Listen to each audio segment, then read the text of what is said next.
Kulu, thank you. Good morning, everyone, and welcome to the second pre-DOS webinar. Like we said the last time, because they are that this is a very small DOS, we are also wanting to spread the knowledge as much as possible to as many people. And so not everyone can do Krishna's very sought after mediation training. And so we thought we would do an introduction to mediation for everyone to join for free, so whoever wants to be a part of it. So thank you so much to all of those who registered. And so I will hand it over to Krishna. But before I do, I just want to make two important announcements. One is that please don't message me or any of the logistics team's members to ask them if you are part of the school. By Wednesday, everyone will get an email to say whether their application was successful or not. So please let the logistics team do their work. No, not too many messages, please.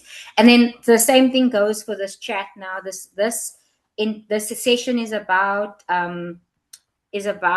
mediation. It's not about whether people are part of the school or not. So please, let's keep the chat about that. If people can please make sure for their bandwidth, for other people's data use, that their camera is off and that they are muted. So please, if you continuously unmute yourself by accident or on purpose, then you are going to get removed. So please just keep your camera off and your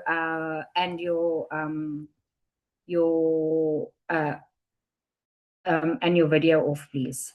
Thank you. I'm going to hand it over to Krishna, who's going to handle the session. So thank you very much, Krishna. Thank you so much, Amanda. Much appreciated. Hi, everybody. For those that don't know me, my name is Krishna Nicholson. I am the director of the Northwest University Potchefstroom Law Clinic. And I will be doing today's session with you guys. Somebody is not muted. Let me just quickly see.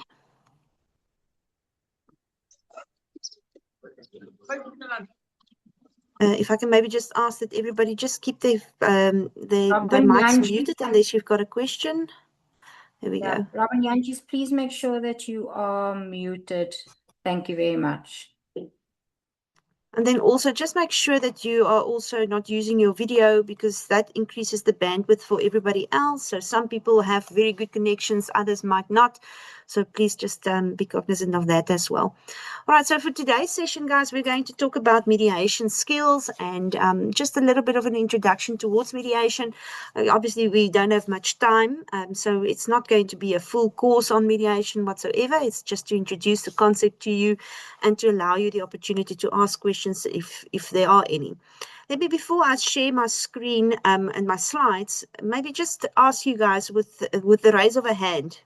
You all know where the raise your hand option is. Thereby, React, you will have the option to raise your hand, or even if you can just send me a shout. Have any of you got some mediation experience, whether that is just informally or formally? If I can maybe just find out what the room's experience would be at this stage. If you have any mediation experience, please just raise your hand or send me a shout so that I can just see that, please.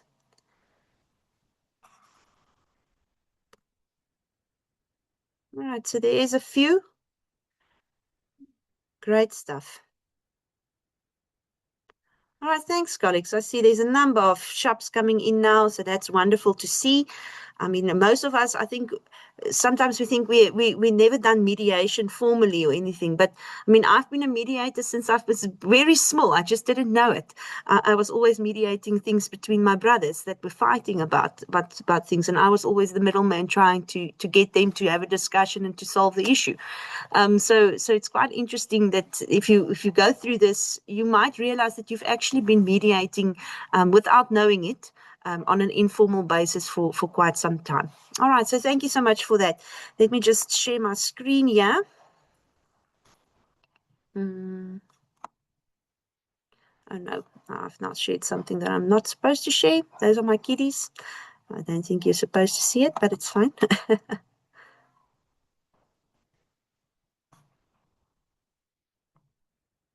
Alex, I'm just trying to get to the thing now.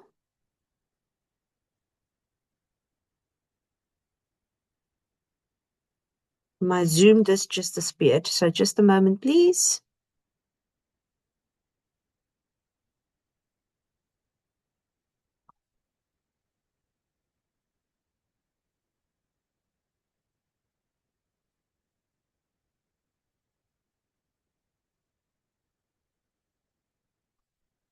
Can you guys still hear me? Amanda, if you can hear me, maybe?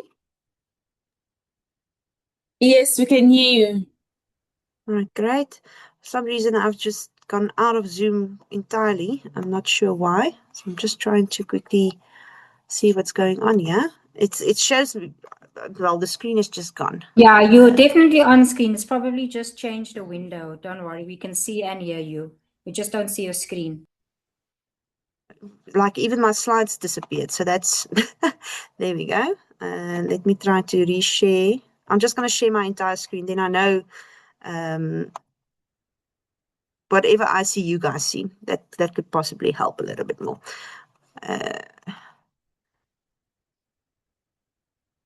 All right. Can you see my slides now? Think it's busy loading. Yes, we can. We can see your slides. All right. Let me just open it up as well. Colleagues, I've put on the screen, you will also see my contact details there at the bottom. This is the contact details of the Bull Clinic. So should you have any questions afterwards, you're more than welcome to reach out to us. That is our email address, and our contact number is there at the bottom as well. All right, so I'll just pause a moment for you to make a note if you do want to write it down.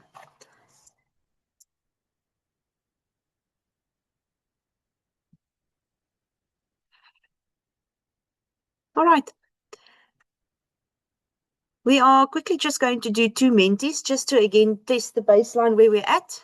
So you will see here there's a QR code on the left-hand side. If you can possibly join on this QR code, or then go to menti.com and type in this 72559886 so that you are able to answer this question. So the question here is, when you hear the word conflict, what comes to mind? What is the first word that would come to mind? You can give more than one word as well, if I can maybe just ask you to do that for me. Thank you.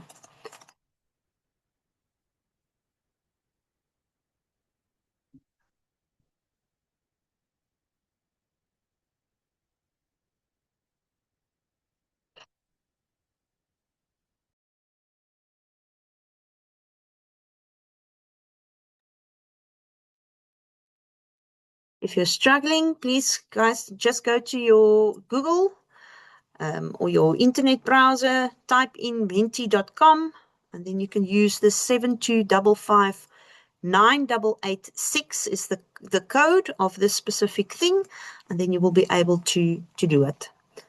Or you can open your camera and scan the QR code.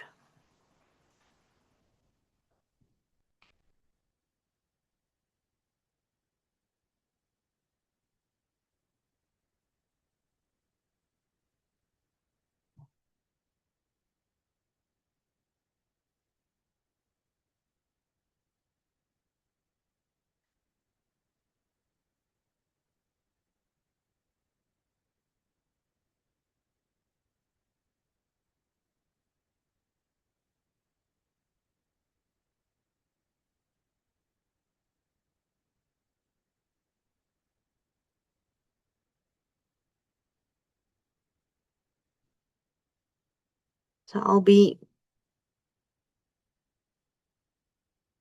just tapping on this thing so that it refreshes for us. So we've got a lot of disagreement, we've got challenge, miscommunication, fighting, clashes or disagreements, argument, not seeing eye to eye, tension, stress, work, indifference,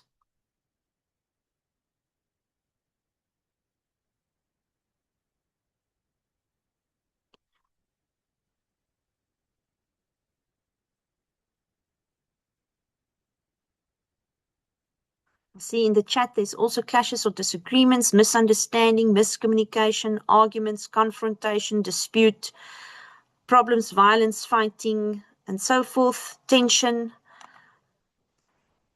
What is important, I think, is to note, I mean, a lot of the things that we're saying here, guys, I've not seen something positive yet. And I think most people associate conflict with something negative. But conflict can also be something positive. And it's natural and human for us to have conflict. It's part of being a human being, is to have conflict with people. What is important is how we respond to conflict, whether that be in a positive or a negative way. So a lot of the time, because we are getting something that's negative, we are also reacting negatively. And that then creates more conflict at the end of the day and escalates the matter. So conflict can also be a method to transform something that has been destructive to something that is more positive, constructive, problem-solving or orientated. So that is what we just always have to remember as well. If I go to the next mentee that I want you to also just indicate here for me, and you will see again, the code is there at the bottom. I think it's on the same one, 72559886. You can also use the chat. When conflict arises, what is your natural response? Are you avoiding it? Are you confronting it? Do you negotiate? Or do you seek help from someone else?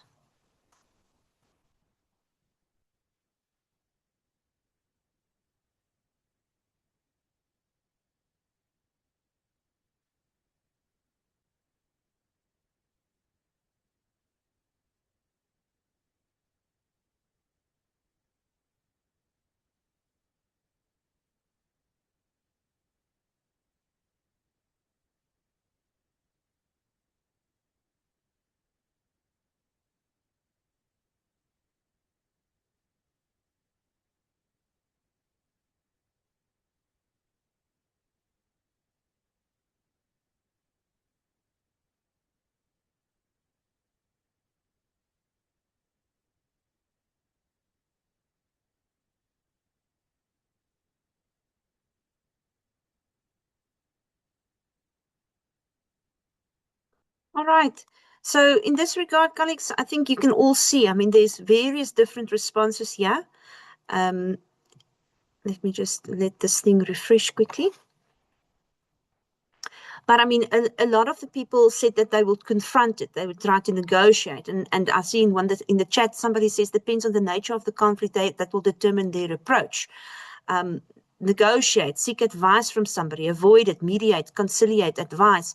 So every one of us have a different way of dealing with conflict. We all have our natural way of dealing it would be different. It is so that it would depend on the situation. It would depend on the circumstances. At home, how I react to conflict would be different than how I would react to conflict at work. At home, I would be more conciliatory, for instance. At work, I would confront it, I would negotiate it, and get it done that way. You even find people that would avoid conflict rather because they do not like conflict. So it all depends on the nature of the conflict. It depends on the type of person that's involved. Your own personal preferences will also have an input here. All right, that thing is loading too long for me, so I'm going to go on. You will also see here that I've just put up what mediation at the end of the day is, because that is what the topic is for today is, and what we're going to try to instill with us is the values of mediation is actually critical for us to determine disputes in a peaceful manner, but also to have it as a long-term success. So you will see, for instance, mediation is a conflict resolution method that involves a neutral and usually a specifically trained third party who assists the conflicting parties to clarify, first of all, what their interests are and to clarify what their needs are. And in that search, to get them to come up with a mutually acceptable solution. So a lot has been said, and we're going to unpack these things as we go on in this specific session. So Let's look at some of these concepts. So first of all, we said it's a voluntary process. Now, what that would mean is that the parties cannot be forced to go for mediation. They have a choice. Whether they want to take part. Now, we all know that there are certain rules in terms of magistrates' courts, as well as the uniform rules of court for high courts, which forces people to go for mediation, or well, it gives them notice to go for mediation rather. Whether the person does anything in the mediation session or pitches, that's not something that the court can force a person to do. I am also aware that in the Gauteng province, there's recently been some court directives, which is actually, I'm expecting this court directives to be challenged because mediation in essence is a voluntary process. But these directives basically says that if a person doesn't go, then they will be punitive cost orders given against them because they didn't partake in the mediation process, which again I think it's where they are overstepping their powers and authority, because this is in essence a voluntary process. What it means to be voluntary is that you go into that room at your own free will. Nobody forces you to go. But also throughout the process, if at any time you feel that you want to no longer take part in the process, any of the parties can say, listen, I do not want to take part of this process anymore. I would rather follow alternative routes. Then the mediation is stopped. So if the parties are not willing to take part, the mediation can actually not continue. It is also a confidential process. Now, in respect of confidentiality, it's really, really important that if we are talking about this, that we do understand that whatever we are saying in the mediation room will stay in the mediation room. You know, there's the saying that says, what happens in Vegas stays in Vegas. And it's the same principles. What happens in this room will stay in this room. There are, however, some exceptions. And that would be, for instance, where there is an assault that happens in front of the mediator. The mediator will have to be able to testify about what happened. What was being said in the mediation session that doesn't relate to that specific act of violence is not covered through the confidentiality clause. Also, if you, for instance, in a mediation session speak about something, let's say, or the existence of something, let's say you're talking about the existence of a written contract. Later on, you can't now come and say, but it was confidential, because the contract in itself is in existence. So the contract is there. What you said about the contract, the discussions you had about the contract, the proposals that you made, all that will remain confidential. But the existence of the actual written document is no longer confidential. So that's just a simple way of explaining confidentiality in that respect. We also talked about a neutral person, that's a third-party person. Now, this person is an impartial person, which means they should act without bias or favoritism. They should not pick a side. We also spoke about the neutrality of the mediator, that's specifically to pick the sides. We spoke about that they have to try to come up with a mutual agreement, and that would be when they are trying to problem solve the issue. So the purpose of the mediation session is to keep the parties focused on problem solving, to keep them positive, to try and get them to actually come up with possible solutions, not just focusing on the negative and the conflict itself. This is a process that's designed to assist parties to reach their own agreement. And what I always say, I mean, the mediator controls the process. The mediator determines who does what, when they do it. But the content of what they are talking about is the party's own process. It's not just the content, it's also the decisions that they are making at the end of the day. It's their own decisions. The mediator is not the person that will make decisions. All right. Then it's self-determination. That's exactly what I just explained. Is that they are the ones that determine what is the outcome. They are the ones determining what will be discussed. The mediator manages and facilitates the process, leading them to a point. And this is usually done through setting an agenda, taking one step, one point on the agenda at a time, working through it, asking questions and so forth. But we'll discuss that in detail as well. Respect, that is one of the concepts of mediation. You always want parties to first of all, come into the room respectfully so, and to remain respectful towards one another, and to finish off this process with a sense of respect for the other party. To do that is a massive task. You can imagine if people are really angry with one another. And especially, I'm going to take, for instance, in family-related matters. You perhaps have a husband or an ex-husband and an ex-wife that's fighting over their children. All right?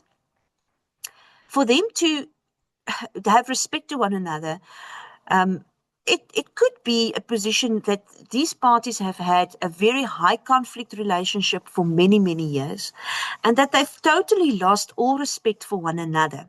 That could be possibly something that you have to deal with.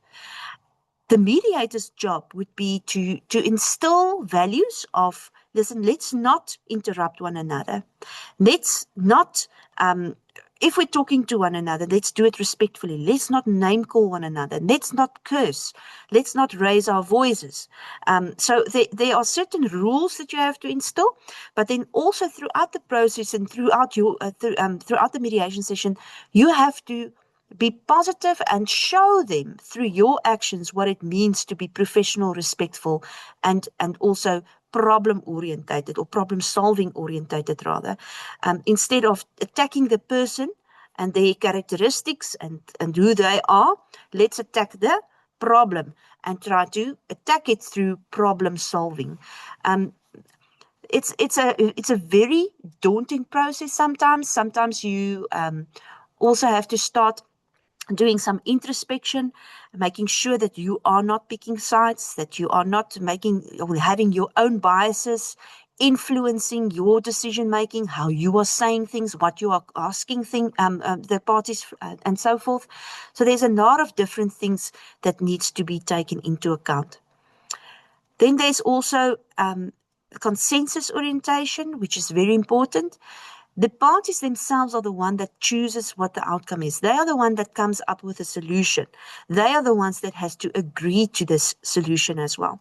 Now, mediation in itself, if they reach a settlement, that settlement is not automatically enforceable. It's not a court order, but it's a contract between the parties. They've signed it. So that contract can be enforced through a process that you have to follow in court. So yes, it's consensus orientation. They cannot agree to things if they do not agree themselves. Nee. So the outcome ultimately has to be put in writing somewhere and has to be signed. Now that's usually done either in a memorandum of understanding, MOU, or in a settlement agreement. All right. I do see there is a question in the chat. Let me just quickly see if I can open it and read it. Why is the Western Cape the only province that don't allow new mediators to do the test and be added to the register?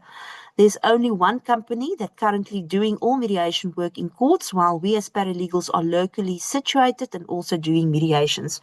So Margaret, I am not sure why that is happening at the moment.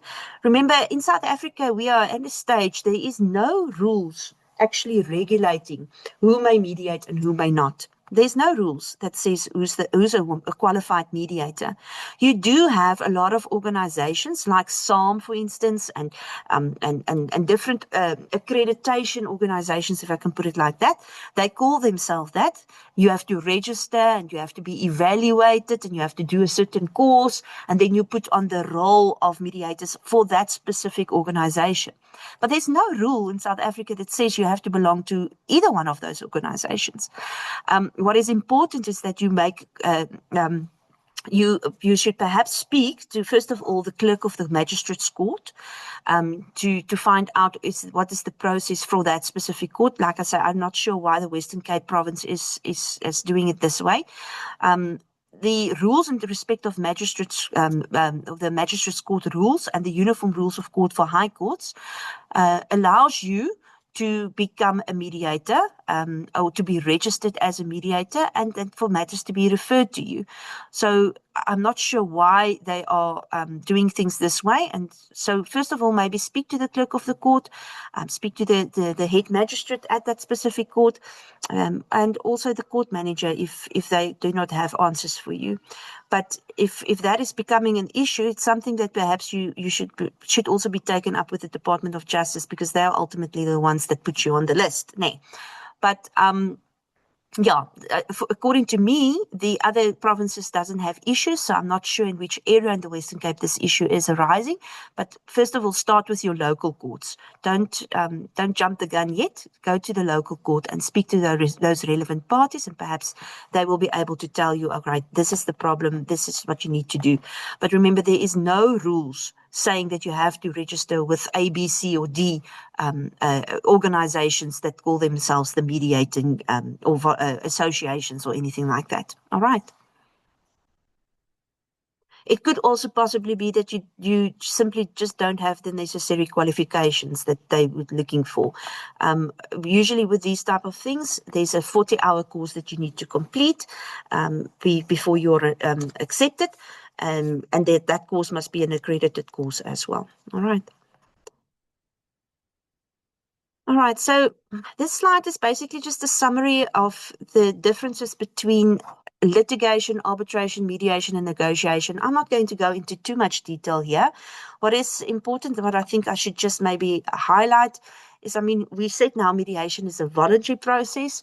With litigation, it's not a voluntary process. It's a process where you have to attend, you have to be part of it, or else judgment will be given against you. So it's non-voluntary in nature. With mediation, you've got an objective third party that will guide the parties to reach an agreement, so they control again the process and they facilitate the discussion. Where in litigation, you've got a neutral decision maker, which is then either a magistrate or a judge that will make a decision.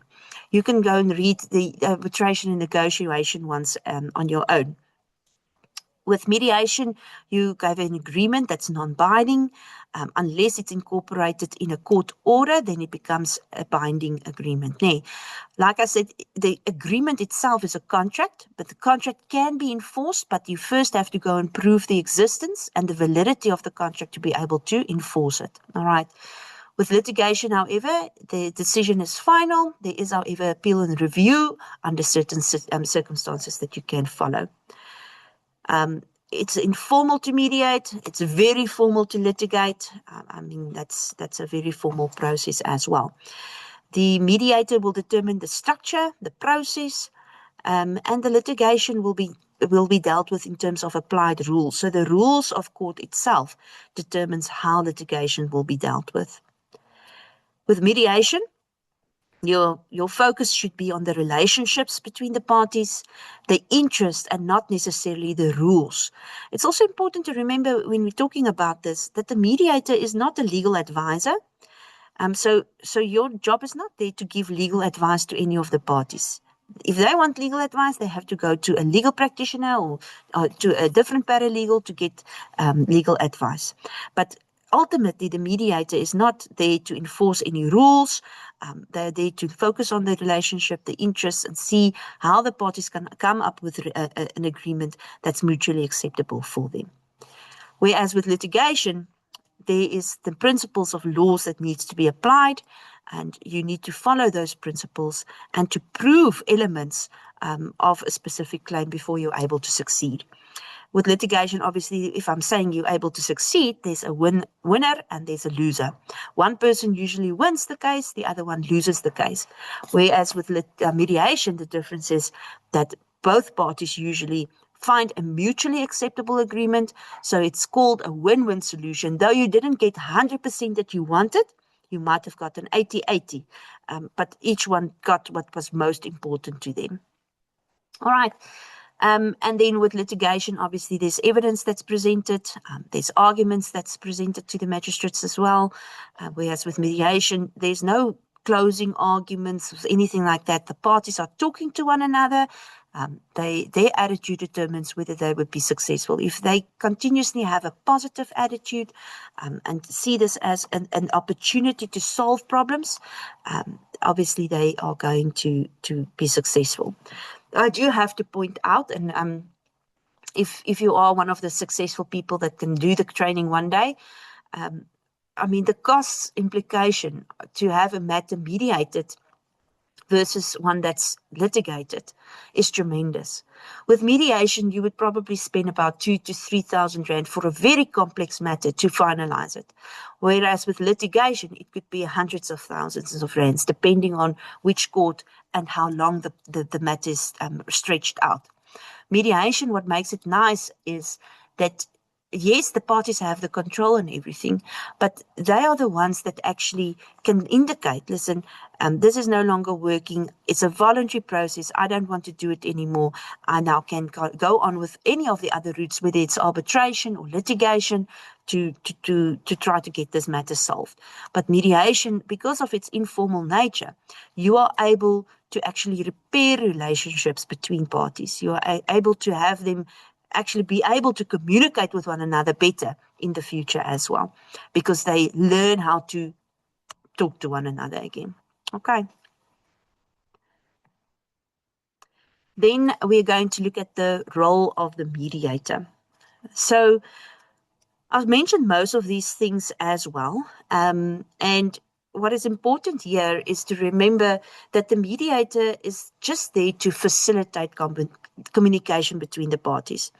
You are there to ensure that the parties are discussing things, that they're doing so respectfully, but they are the ones that's controlling things. The mediator don't take any decisions in this process. So it's very important that you have to always remember that they facilitate, whereas the parties are the ones that are taking decisions. The mediator manages the process, and they help to identify the issues. And these issues, that's what I'm saying, if you're identifying the issues, you are basically identifying our agenda for our meeting today. So you have to make sure that you understand the process, and nothing better than to constantly summarize, to constantly paraphrase with the parties, making sure and repeating back what you are hearing to make sure that you are hearing correctly, but also making sure that the other party are listening to what the person is saying. All of you know that sometimes you get so angry with a person that you simply stop listening to them. What they are saying just goes in the one ear and out the other ear. It happens because your emotions are very high at that stage. And if the mediator is listening to one party and they are repeating back what that party is saying, or they're summarizing what this party is saying, they're not just doing it for their own benefit, but they're also doing it for the other party to make sure that the other party can actually hear what they are saying. Because the chances that the other party will listen to the mediator is better than the chances of this party listening to the person that they have a conflict with. All right. Anele, I see that you have to be excused. 100%. All the best with the rest of your day. All right. Then we have, my apologies, encouraging constructive dialogue, which is one of the roles of the mediator. Now, like I said earlier as well, I mean, this encouraging constructive dialogue, this is a lot to do with the mediator's attitude, the mediator's openness, their tone of voice, the way they say things, how calm they are. A lot of these things contribute to you showing parties what you want them to do. It also is about encouraging them in the sense of telling them that they are doing good, that they are making progress, showing them that they do have common ground, that they can work through things. So a lot of your attitude will determine the success in a mediation. If you are a negative person overall, and you're not a calm person necessarily, it takes a lot of effort for the mediator to get the parties to work together, because you first of all have to control your own self before you can control somebody else. So encouraging a person starts off with yourself. First of all, encourage yourself that I can do positive work, that I can get the parties to problem solve, that I can get them to engage with one another, to talk to one another constructively. Then, as soon as your attitude is correct, then you are able to instill it to other people as well by showing them, by leading through an example. All right. What is important is that you should never take sides.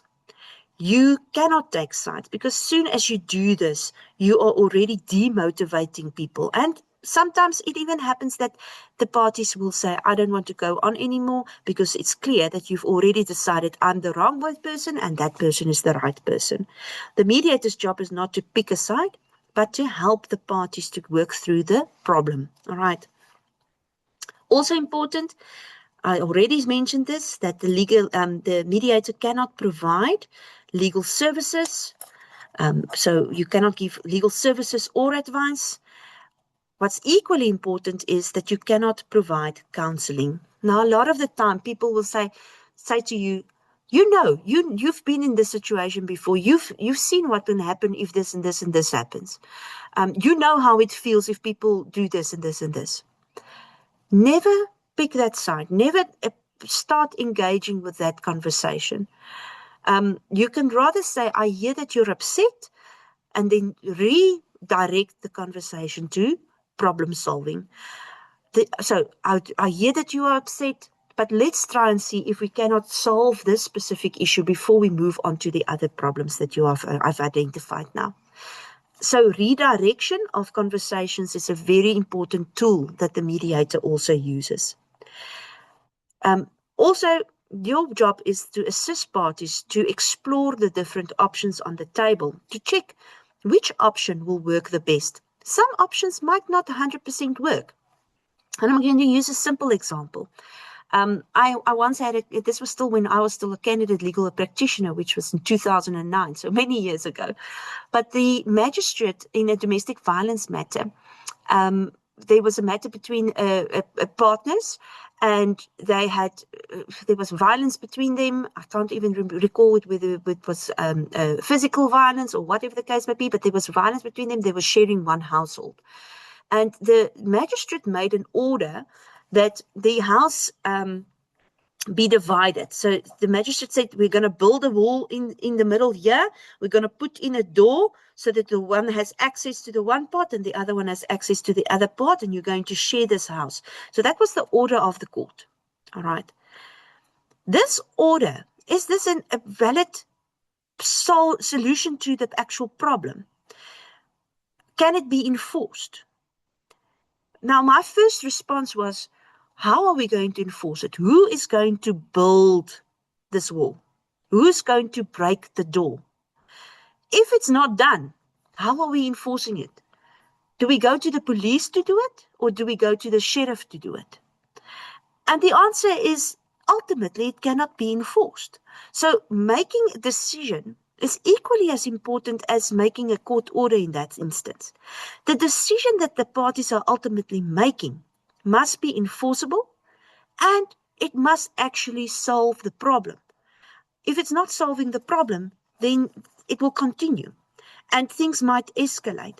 So the job of the mediator is to make sure that whatever they are agreeing to is something that can practically be work to solve a specific issue. All right. What's also important is that if you're trying to get them to explore the options and to come up with a settlement, that the mediator must never force a specific option on them or force a settlement on them. They are the ones that decide. If even in your mind, if you think of a solution and you think your solution is the only possible solution, you cannot force your solution on them.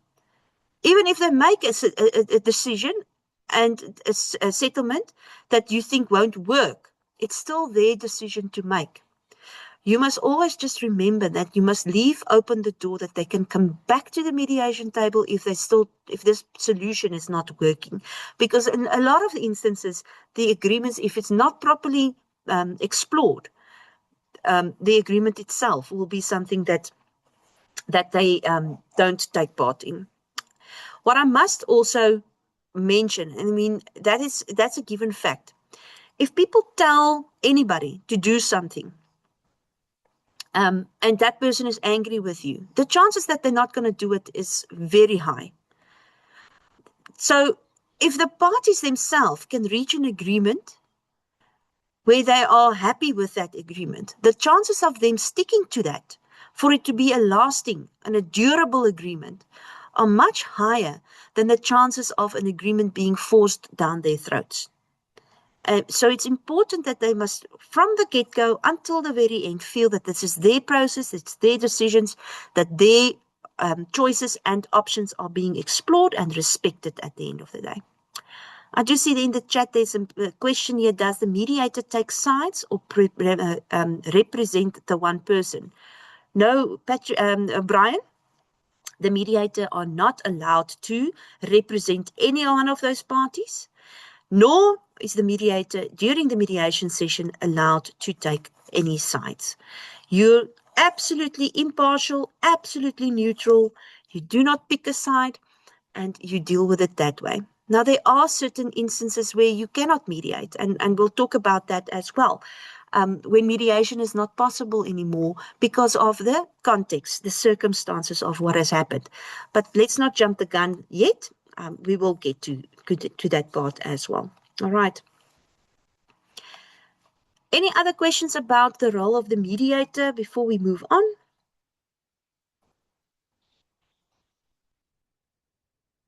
I'm not able to see if somebody is raising their hands. If there's somebody that can maybe just, if you do have a question, you're welcome to unmute, all right? But I am seeing the chat, yeah, so you're also welcome to use the chat if you feel more comfortable asking that way.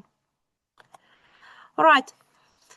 So when it's about the stages of the mediation, we are going to, first of all, you're going to do your background research. All right. So in an ideal world, mediations is not something that you just blindly start doing. You will have one person that comes to the office saying that, listen, I've got this problem. I want somebody to help me to talk to the other person and to do a mediation. Or it's something that can be mediated. Can you help? And you will then indicate the rules and go through everything and also make contact with the other party for them to come to the office to explain the same processes and rules to them as well. What is important with mediation is always being equal. If I give 5 minutes of time for this person, I need to give 5 minutes of time to that person. Now, a lot of the time you have power imbalances as well. So you've got one person that will just completely dominate the discussion, and you've got another person that's very introvertish, maybe very shy, maybe not a confident speaker, and they would just say yes, no, yes, they don't elaborate. The work of the mediator would be to get that other person, that quiet person, to talk more. And that's usually done through asking questions, and usually through open-ended questions where a person has to elaborate. Now, when we're saying an open-ended question, it's a question where it's not just a yes or a no answer. So if I ask you, what did you eat this morning? It will be an open question because you have to explain. But if I ask you, did you eat breakfast this morning? It's a closed question because it's only a yes or a no answer, or a maybe answer, or whatever the case may be. But I think you get what I'm saying. Asking open-ended questions gives them the opportunity to talk more. So the job of the mediator, if they see one person isn't just doing all the talking and the other one is staying quiet, use your questions wisely to get for the other party to elaborate a little bit more. All right. But background research is not just researching the case, it's also indicating like where they are at emotionally, where they are at in the legal sector. Have one person, for instance, already started, or the legal process rather, have one person started with legal action against the other one yet? If I'm talking about emotional stages, you get various different types of emotional stages, which I don't simply have time to go into today. But I mean, you get people that are still disillusioned or in denial, whereas you also get in the same scenario, people that has already moved on, that they are looking towards the future. So a simple example here would be, for instance, where you've got a couple that's now wanting to get a divorce. And let's say the husband is already moved on. He already moved out of the house. He's already dating new people, whereas the wife is still in denial. She wants them to get back together. She thinks that counseling can still work. So that's important to know, because as a mediator, you won't be able to mediate if one party is still clinging on to the history, one party doesn't want to move on, then mediation is not the right process. So remember, just as much as you cannot give legal advice, you can also not give counseling. You cannot give counseling as a mediator. All right, so please make sure that if you're in a situation like that, if parties want you to counsel or give advice, that you advise them rather, listen, I hear that you are uncertain about this. I hear, for instance, that you also want to explore options to maybe go for counseling. Let's then just stop the mediation session where we are now. You first go and do those things that you want to try. If it still doesn't work, then you come back to this mediation table and we try again to see if we cannot come up with a solution. All right, so background research involves a lot of different things. Then we get to the opening session.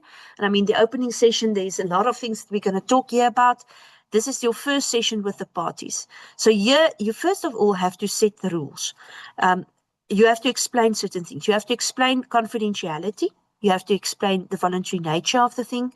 You have to explain the ground rules, meaning that they cannot interrupt one another and so forth.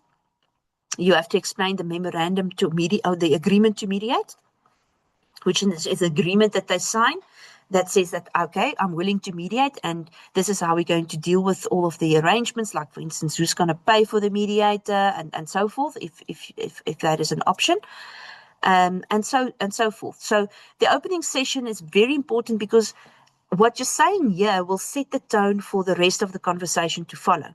If you didn't in your opening session explain to them, listen, let's not interrupt one another. If you have a question, let's write it down. I gave you all pieces of paper and a pen. So if you've got a question, write down what that question is, so that when it's your turn to speak, you can then raise that issue in your turn. If you didn't do it in your opening session, and now later on in the mediation session, they are constantly interrupting one another, then you have to bring in that rule. But the nice thing of having it in the opening session is that you can phrase it in such a way that it's their decision to agree. For instance, I can tell them, all right? So what I've seen from my own personal experience is that if we agree before time on certain rules, the mediation runs a lot smoother. So my first rule that I want us all to agree is that let's switch off our cell phones. Do you agree? Do you agree? Okay, thank you. My second rule that I'm asking you guys is let's not interrupt one another. I have provided pens and paper, so if you've got any questions, make a note, and then it's your turn, you bring it up. Can we agree to this rule? Yes, thank you. Can we agree to this rule? Yes, thank you. Here they're already owning the process. They're already agreeing from the very start. This is what we're going to do. So if it happens where they are interrupting one another, or they are cursing one another, or shouting at one another, you can always bring them back to our initial agreement and remind them of why we are here, what we've agreed to, and what we want to achieve, which is a solution. So always have it positive. When you are reprimanding them as well, do it in a positive way or in a questioning way. Did you just interrupt the other party? Can we please be reminded that we're not going to do that? All right. Once you're done with saying what you need to say, and there's a lot of things, and I'm not going to go into detail with all of that, then you're going to give each party a chance to tell their story. Why are they here? What is the issue about? Now this, it's very important. I always refer to it that if you give 10 Rand MTN airtime for one person, you need to give 10 Rand MTN airtime for the other person. So the same rules will apply. If one party has 10 minutes to speak to you, the other one must have 10 minutes to speak to you. And if you can control that through questioning, through engaging with participants, through summarizing and repeating back ideas, then you are on the right track, because it shows to the parties that you are independent, that you are neutral, and that you are listening to them actually. Whilst they are talking, you are going to identify what is the issues that they are wanting to discuss or to solve today. So whilst they are talking, you are identifying these things, and ultimately when you are then done listening to all of them, done summarizing, then you say, all right, So if I understand correctly, what I've heard from you is this, and what I've heard from you, sir, is this. So if I can just summarize and put on the agenda for us of what we're going to talk about, the issues that we're going to discuss is A, B, and C. Is that correct? Yes. Is that correct? Yes. By doing that, again, you're showing them they've got control, you've listened, you've narrowed the issues down, and from here on, you are going to tackle one interest at a time, or one issue at a time. A lot of the time, people also have a position versus an interest. All right, so I'm going to explain that in one of the slides as well. And the job of the mediator is to explore the interest. Why is it important for a person to want a specific thing? What makes it important? So once you understand the interest, you are better able to generate options and solutions that will solve that specific problem, considering the interest of the parties. So the next step, exploring the interests. Then the next step, generating those options. You as a mediator should refrain from giving options. But if you see the parties are completely stuck, you can give options, but never just one option. You can tell them, okay, so I've seen in the past things that can work. I've seen people doing this thing. That's maybe one option, or I've actually seen very successful things with this thing. That's another option. Maybe also something to consider is this. That's also an option. Do you guys have an option that we can also consider? So yes, you can be part of the brainstorming, but never just provide one option, because then it's going to feel to the parties that you're forcing them to pick this decision, which is not their decision. So you're forcing them into a settlement. All right. So always remember that as well. When you are generating the options that they can consider and they're coming up with those options, then you're starting with your negotiations, seeing what of these options are working best, and whether one will be willing to compromise on something to get something else maybe, and so forth. If both the parties are ultimately then ready and happy, then you can concluding your agreement, which I indicated to you would be a memorandum of understanding.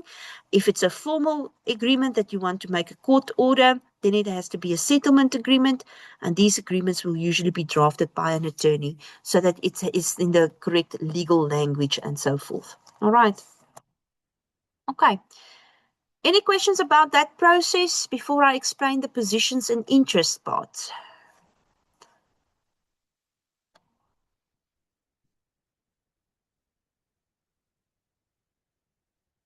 I don't see any raised hands. I'm assuming you guys are still with me. Then we're going on. All right, I also don't see anything in the chat. Colleagues, so what is important for us to understand is that sometimes what people are saying is not necessarily really what they want. I see that there's a question. Let me just quickly read through this one, and then we can go on. Krishna, would it be permitted during mediation for one or both parties to bring other persons along to strengthen or corroborate what they are saying? What would be the role as a paralegal here? So Tsepo, in the ideal world, no. The issues should be between the parties. This is not where you're going to present evidence or wanting to make arguments and have witnesses come and testify. This is not what mediation is about. Mediation is a process where the parties talk to one another, and you are the facilitator. So as soon as they want to bring evidence and bring witnesses and so forth, you tell them that is not what the mediation process is about. You are allowed to have your attorney present during mediation sessions. What I always do in such instances, I would welcome them. I would treat them as one of my colleagues. And I would tell them that you're welcome to be here. You're welcome also to make your inputs. But it's important that the parties themselves talk. So even if you're saying something, I'm going to also ask your client for their input. Because it's important that even if an attorney speaks, that the client is the one that speaks from their own mouth. So I generally don't prefer or like having the attorneys there because they've got no physical role to play. But sometimes if you're mediating like big corporate things and so forth, then it becomes an issue. You could also have a situation, Tsepo, where you've got multiple people involved in the mediation, or in the problem. And that's usually, I mean, if let's use an example like with a service delivery issue. All right. You've got a community that's angry with the municipality about something that's not happening according to how it must happen. All right. So the community usually elects somebody to go and represent them at these mediation sessions. That could possibly be 1 or 2 people that will be there. It will not be a lot of people. Because you're not going to call anybody to come and testify and to witness. You're having a person that's your spokesperson, and that's important.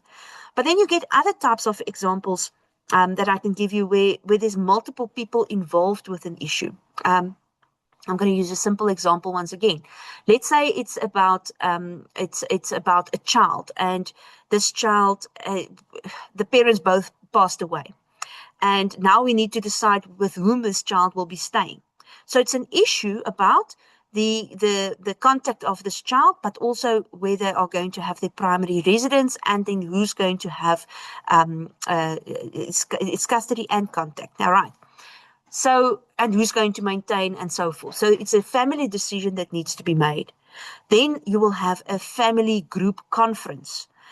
It's the same thing as a mediation, but it's important to understand that you're mediating the discussion, but there are multiple people that's giving their input, all of whom have a direct interest to the issue. So it's not somebody that witnessed something or that can corroborate what you're saying or anything like that.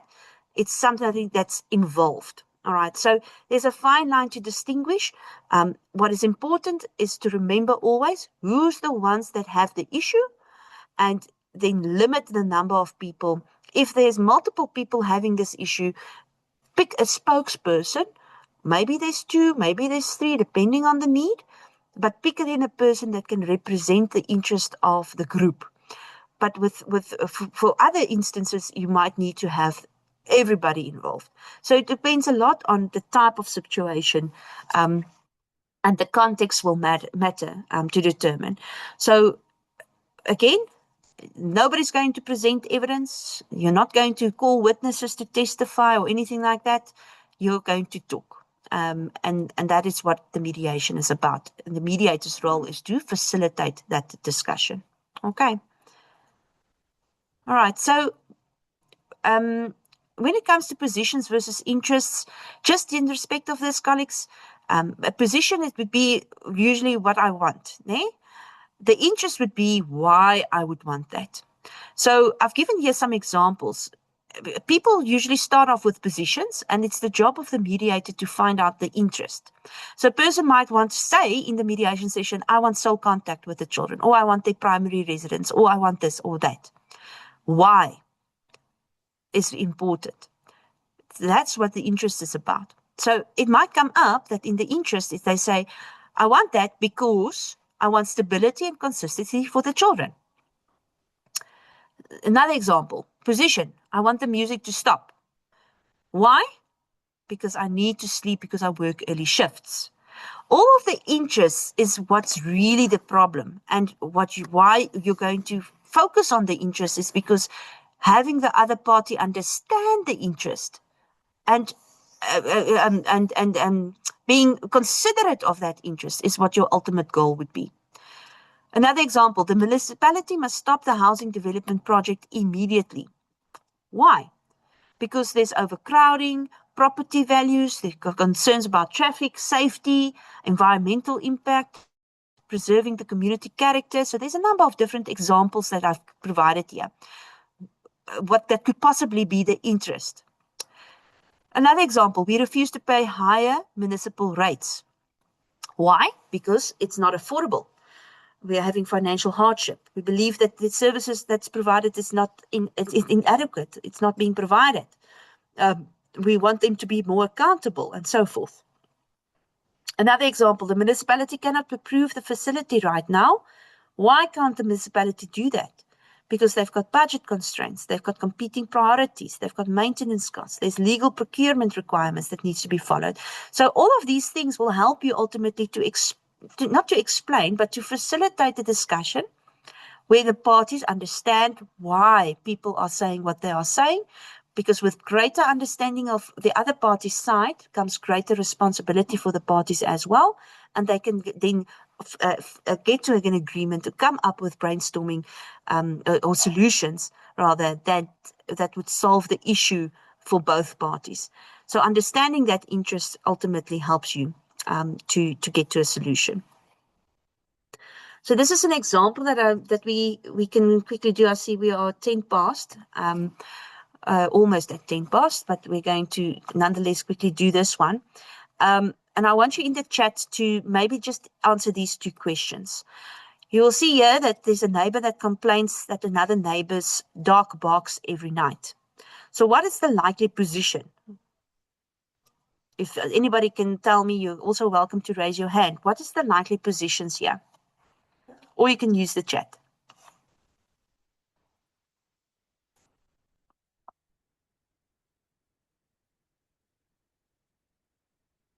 Anybody wants to try?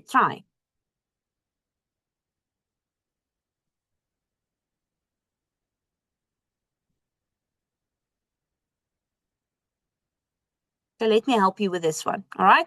So the neighbor is complaining. What his likely position would be is his dog needs to stop barking, or he needs to get rid of his dog.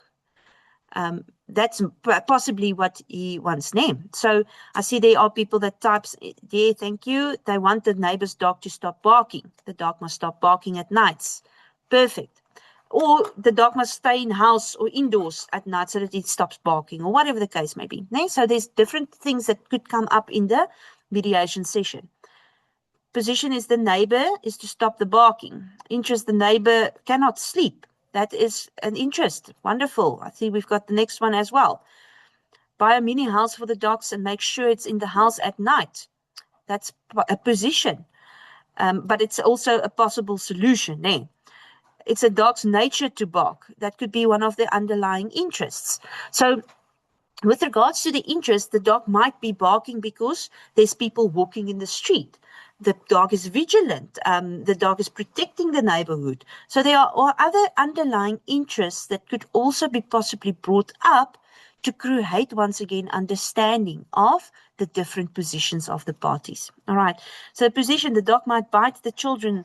Interest, please, it must stay in the house or being caught or strain. All right. So again, it's important to understand the interest, because the interest is ultimately the thing that's going to determine why is it so important for this party.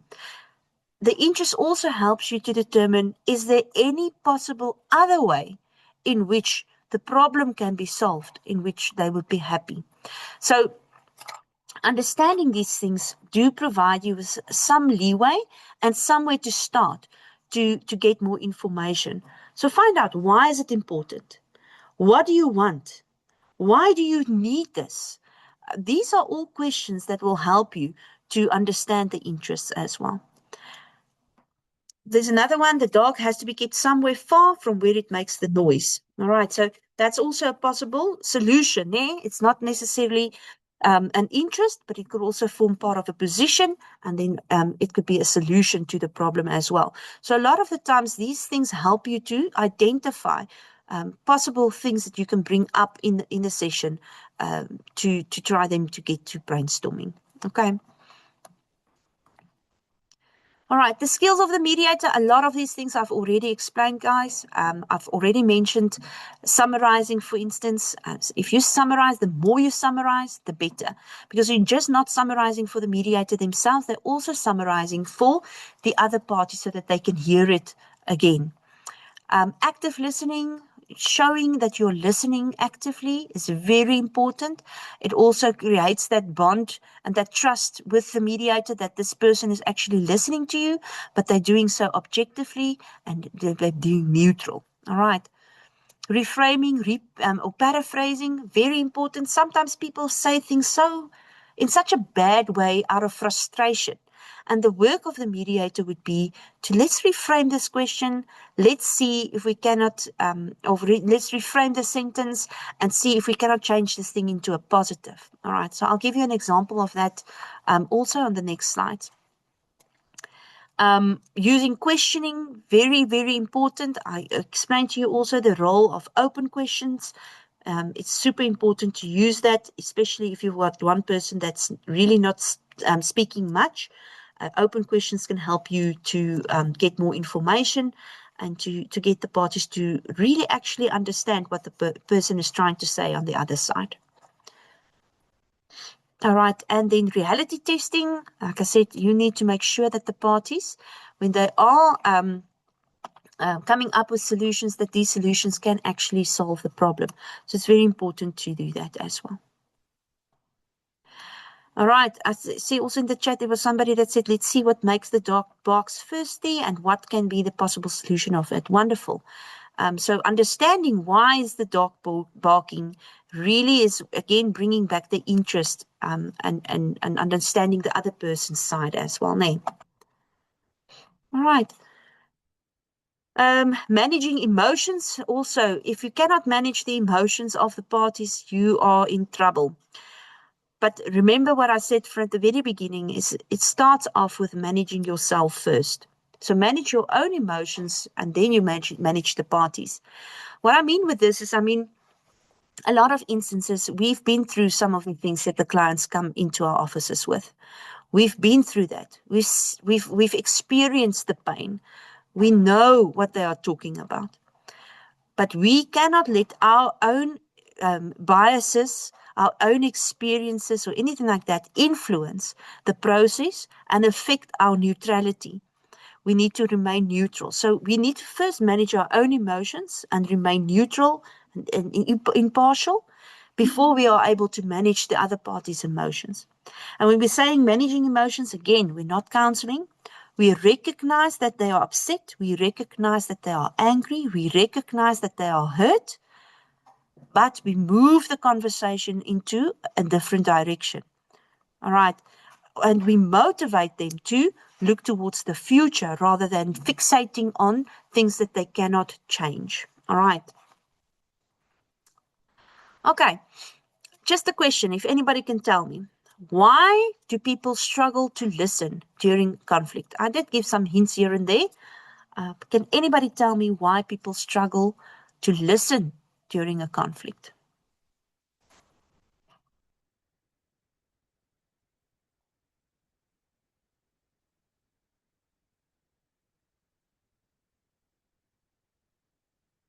Let me see. Are there anybody that wants to take a shot by raising their hand, unmuting, or in the chat?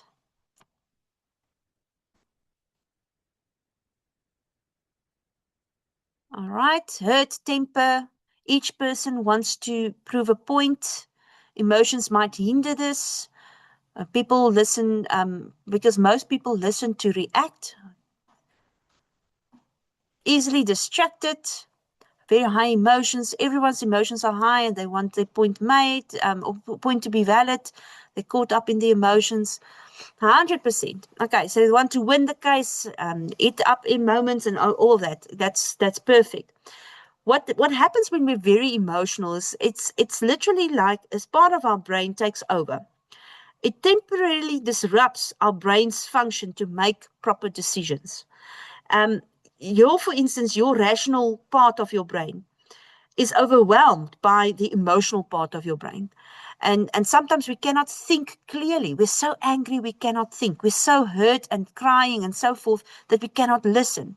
So that is why it's important, again, for the mediator to constantly summarize, paraphrase, repeat. Because when you hear something for the first time, you might be so angry that you just don't want to hear. And it's important to give people the opportunity to take that information and to work it through in their mind so that the rational part of their brain starts making the decisions again. It's normal for emotions to override. So be aware of that as a mediator. Take time, Give time, take a break even if it needs to be. If you see somebody is really emotional, they're crying constantly, tell them, I can see that we are now reaching a point where everybody's very emotional. I want to suggest let's take a 10-minute break. Let's get some fresh air, get some water, go to the bathroom, come back, and let's see if we can tackle this thing again. Let's try to get our emotions under control. All right. So very, very good answers in the chat, colleagues. I'm not going to read all of them. As I've been talking, I've seen all of them. It's wonderful. Some people referring to trauma as well, cognitive overload, even brain fog. There's so many different ways in which people do refer to this. Emotional flooding, yes, 100%. Well done. Thank you so much for all of your participation with this as well. It's important for us to understand this in order to manage it in the mediation process as well. All right, the next one, I want your participation in the chat, please. How would a mediator reframe this statement? You can either lift up your hand and tell me as well, or you can use the chat. The statement says, my ex is impossible and never cooperates. What do you think would be appropriate for the mediator to rephrase? Because remember, you cannot repeat this one. This is a negative thing. You want to always bring in a positive aspect as well. All right. Or to say something more positively. All right. See, there's a suggestion. They struggle to listen because they are still angry or in a state of trauma. Yes, that's the one that was the previous question. Thank you so much for that one. All right. So in the chat, anybody, how would a mediator reframe the statement? The person is saying, my ex is impossible and never cooperates. What are you as a mediator going to say to reframe it? Anybody wants to take a chance, you're welcome. Hi, Krishna. Yes. I don't know if it's going to be right, but I would say, so you feel your ex is impossible and never cooperates. How do you think we can help him? Is that maybe a way to go? Halfway there. I want you to ignore the part. I don't want us to use the word impossible and never cooperates. I don't want those words there. So halfway there, the second half how are we going to move forward? That's right. But I'm going to use a simple example. I don't know if there's anybody else that wants to try as well. Thanks, Wasila, for that. And good job in trying to make it work. Anybody else also wants to put in their opinion or take a shot? Please write down what you expect from both parties to improve. That's, again, moving them into or redirecting conversation and giving them some homework, if I can put it like that, giving them some responsibility as well. All right? So that's a possible solution, but not rephrasing the statement yet. Anybody else wants to give a shot for rephrasing the statement? I'd like to get the more information into taking side. Okay, so that's a question, guys. We'll get to that later. Let me just.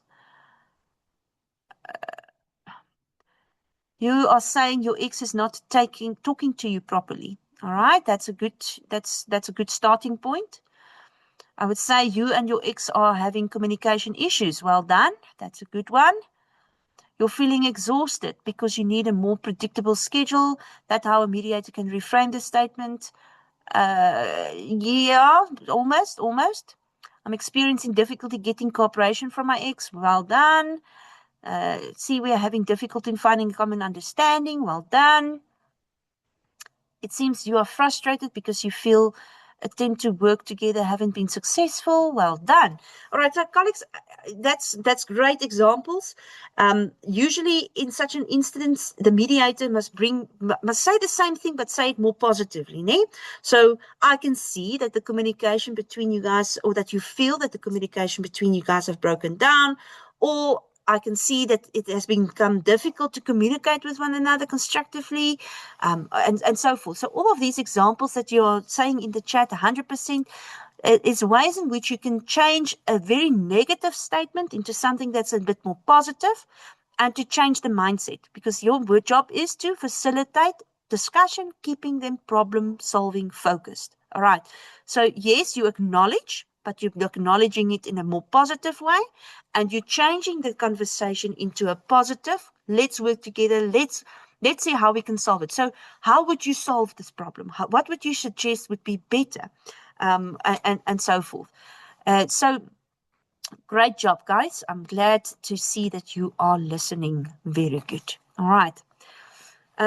Very quickly, advantages of mediation. Some of these things I've mentioned already. They're faster, less expensive, flexible. They've got durable solutions because of their own choice. It's the first step to true reconciliation. You get to preserve important relationship.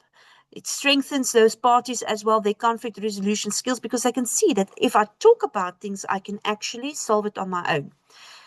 You change their behavior, their mentalities. They control the outcome.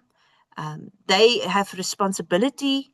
They get responsibility as well, and encourage creative solutions and so forth. All right. There are always, with everything, there's also a chance for disadvantages. I mean, that's so. It's not a very well-known process. Often it's confused also with arbitration, where you have to present evidence and so forth. So it's very important that you set from the start, that you explain what mediation is properly. There's few trained mediators. They're also not always accessible. It is time-consuming, but it's not so time-consuming as having a court case. But you will still have to take off leave at work and so forth. So that's also a disadvantage. It's demanding, especially because you have to constantly look at your own emotions. You have to do introspections. It's very demanding on the mediator as well as the parties. Sometimes you cannot apply mediation skills if the matter has been left too long. So if it's something that has been years and years and years, it's almost impossible to mediate, because you have to unravel every single thing from the 90s, and so it becomes very difficult. And also it becomes difficult to mediate when there's already purposeful acts by the parties to defame one another. They might be abusive and so forth. Then the soft tools of the mediator won't be able to solve it. And obviously with this, a disadvantage is you cannot guarantee a result, because it's not up to the mediator, it's up to the parties' name. All right. So I've mentioned at the start also there's certain instances where mediation is not appropriate, and I've also discussed some of them already. One of which is when there's safety concerns, and that would specifically in respect of children, then mediation is not necessarily going to work anymore, because there's already been purposeful acts to hurt somebody, perhaps, or whatever the case may be. When the disputes involves violence or unlawful actions, mediation can also not work, because you cannot make something lawful by mediating it. You cannot say it's now going to be lawful. Yes, you stole the thing, but it's now lawful because we agreed when you could have done it. That's not a way to operate. No. So violence or unlawfulness, especially domestic violence, there's certain instances where you cannot operate, especially if there's physical and sexual violence already happening, then mediation will not work. When there's significant power imbalances, if you do not have the necessary skills to deal with it, your mediation will not be successful. So you need to have a very skilled mediator dealing with a very significant, a huge power imbalance. All right. So it depends from one case to the next. Nothing stops you from still trying, but don't take on too much on yourself, because it will haunt you as well. You will feel that you're now failing. And remember, it's not you that's failing, it's the parties that are the ones that is coming up with a solution. So in actual fact, you're failing the facilitation role that you might have, but it's not your fault that they could not agree. All right. You also sometimes find people then, if there's a very significant power imbalance, if the mediator is not properly facilitating, that people agree to solutions that they really do not want, or that's not in their best interest, because simply just getting out of the room, they don't want to be there, they don't want to talk, they're feeling uncomfortable, they're insecure, or whatever the case may be. If you don't have the capacity to do mediation, you should not even do it. If there's bad faith participation by any of the parties, you should not continue with the mediation. There's also situations where there's urgent court intervention needed, where even the mediator, because of the voluntary nature of mediation, you can say, listen, I'm going to stop the mediation here. I can see that the mediation is not the appropriate step that needs to follow. I would urge you guys to please go and see a legal practitioner to get the necessary relief for you as soon as possible. So you're not going to give legal advice, but that would be, for instance, let's say you are dealing with domestic violence, and in the domestic violence or in your mediation, very serious things comes out of physical abuse, of sexual abuse of one of the parties. You cannot mediate, so you stop the process. You advise them to urgently go and see a legal practitioner or go to the clerk of the court for intervention. But you cannot give them advice saying, okay, go and do this, get the form 2, fill in the form, you need to do this, A, B, C, or D. So because of the advice-giving nature of an advice office, it's very important sometimes to, first of all, determine before you even accept to do something as a mediation, before you even start talking to the other party, to first of all determine whether this is not a situation where the urgent court intervention is needed. Because if you now have started doing a consultation and then you started doing the mediation, you've listened to the other party, then you have a conflict of interest and you will no longer be able to help this person that came to see you first. All right. So very important, guys. Or you won't even be able to help the other party even, because there's a conflict. You've heard both stories. So please make sure before you get involved that you do your background research properly to see if it's something that you can assist with. And then I've already mentioned the last one as well. Okay. That is in a nutshell that I wanted to say to you guys. I've spoken about all of the things. I've talked about the processes, the outcomes, the communication, and how important it is that it's the party-driven process, that you want to focus on the interest more than the positions of the parties, and ultimately you want to preserve the relationships by giving them an opportunity to also learn from this process and how to communicate and how to solve conflict in the future. So that is in a nutshell what I wanted to say. Are there any questions, colleagues? I do see there's somebody that raised a hand. Let me just try and open the things that I can see. Tsepo, you've got a hand raised. You're welcome to ask.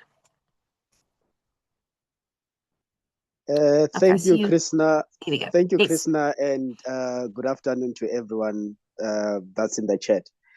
My question now, I think to some extent it is linked to your concluding remarks on the previous slide. Now, during the mediation process, if it is then discovered that somewhere, somehow, there was criminal activity that took place and which led to things happening the way they happened, or led to the situation being as it was, what then would be my role as a paralegal? Do I advise the clients to go open a criminal case? If, for instance, to bring it closer, one of the areas of mediation that we focus in my advice office is around deceased estate and the family home. Yeah. And very often you find that someone fraudulently went and had the home registered in their name, excluding all the other members of the family, and fraudulently got access to the relevant documents. Now, in that case, what then would be my role as a paralegal? Would I then say to the parties, go and open a criminal case at the police station, or what? Because you mentioned in your concluding remarks that I think I'm paraphrasing here, we shouldn't be prescriptive to the client in directing them to go in a particular direction, but we should leave it open-ended for them to do so. But now, in this instance, when it is discovered that criminal activity has taken place, what would my role as an advice as a paralegal be in this instance? Okay, so it would depend on the type of criminal activity, and it would depend on your skills, very much so. if you are able to have the parties, and I'm assuming that the person that has fraudulently changed the document in their name, it would depend on the circumstances. Let me first start off with the circumstances. You get different types of things. Né? So people sometimes don't understand the law. They feel that, or they think that once they get the letter of authority or the letter of executorship, that means that they are now the owner of the property, which is not true. All right. So a lot of times these type of things could also happen because of a misunderstanding. So it's important for you to first do the background research to find out why something has happened. We hear the position, but what was the interest? Did this person do it simply to exclude all the others, or did they do it because they thought that was what's supposed to be done? So it's important to understand the difference between the two things. Fraud is fraud, that I understand.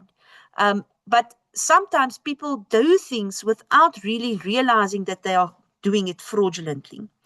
And if a situation in a mediation session can be properly investigated, and the interest of all the parties could be understood by all the parties, then it could be possible that a person understands that what I've done is wrong and accept the responsibility and correct what they've done.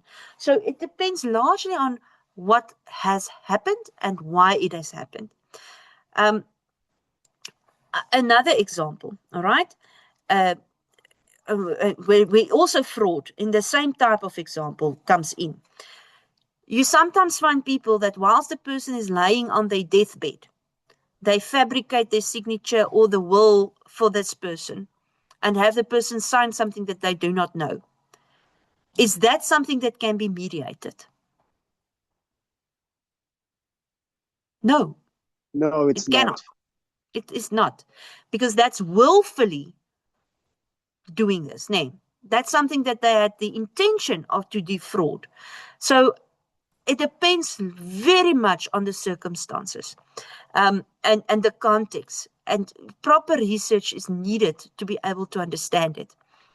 What I always advise in instances like this is that you start off with the person that approached you first, you hear their story, and from there on you determine, is this something that's mediatable or not. That person won't necessarily know whether this person has done something that is through intention or not. But it would give you a better idea of whether it's something that you can mediate or not. So then you are in a position to still advise the person, go here, go there, do this charge, do that, or whatever the case may be. It's only if the other party is also willing to mediate that you're in any case going to be allowed to do it there. So it creates a very difficult situation, but you have to understand the context. On the one hand, you've got people that has committed fraud unintentionally without even knowing it. And on the other hand, you've got people that has committed fraud intentionally to steal from the rest of the family. All right. So it's a catch-22, but be objective, look at the possibilities, do the background research, and then take it from there. I know I'm not giving you a 100% answer because each case will have their own merits. Nee. Each situation will have the different contexts. Okay.